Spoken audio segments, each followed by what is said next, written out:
Madani নিসাব plus দরসি Nizami দুইটার যোগ্যতা কোনটা বেশি হয়, দুইটার মেহনত কোনটাই বেশি হয় যদি আমি বলি, তাহলে দুইটার ভিতরে সবচেয়ে বেশি মেহনত এবং আরবির প্রতি দক্ষতা যোগ্যতা বেশি হয় হচ্ছে মাদানী নিসাবে, দরসি নিজামির তুলনায় ওদের বেশি হয়। এইগুলো আমাদের আসলে হিংসার জায়গা তৈরি করে ফেলে।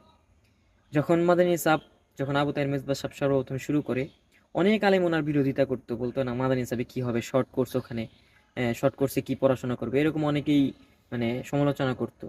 কিন্তু যেই আলেমগুলা তখন সমালোচনা করতো, এখন ওই আলেমগুলার সন্তানই এখন মাদানী নিসাবে পড়ে, তাদের সন্তানদেরকে এখন মাদানী নিসাবে ভর্তি করায়।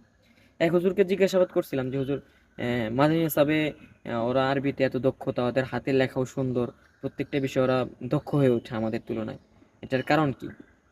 তো উনি বলছিল যে কই দক্ষ হইতে, আমরা দেখতেছি না মাদানী নিসাব, দর্শে নিজামির থেকে মাদানী নিসাবের কই দক্ষ হইতেছে। তো উনি তখন মানে তিরস্কারমূলক কিছু কথা বলছিল। তার কিছুদিন পরে মানে লক্ষ্য করলাম বা খেয়াল করলাম, যেটাই বলেন, দেখি ওনার ছেলেকে মাদানী নিসাবে ঢাকায় এক মাদ্রাসায় মাদানী নিসাবে ভর্তি করাইছে। দেখবেন যে অধিকাংশ মাদ্রাসায়, অনেক মাদ্রাসায় এখন মাদানী নিসাবের সিস্টেমটা দর্শী নিজামিতে একটু অনুকরণ করার চেষ্টা করতেছে, বিশেষ করে উর্দুখানা থেকে নিয়ে হেদায়েতুন নাহও পর্যন্ত মাদানী নিসাবের সিলেবাসে চলার চেষ্টা করতেছে না, যাতে আমাদের ছাত্রদেরও যোগ্যতা অর্জন হয়। কিন্তু ওই যে আগে হিংসা করতো, সমালোচনা করতো, করে কোনো ফায়দা হয়নি, কারণ এটা বাস্তবতা বেশি, এটা তো আর ঢাকার কিছু নাই।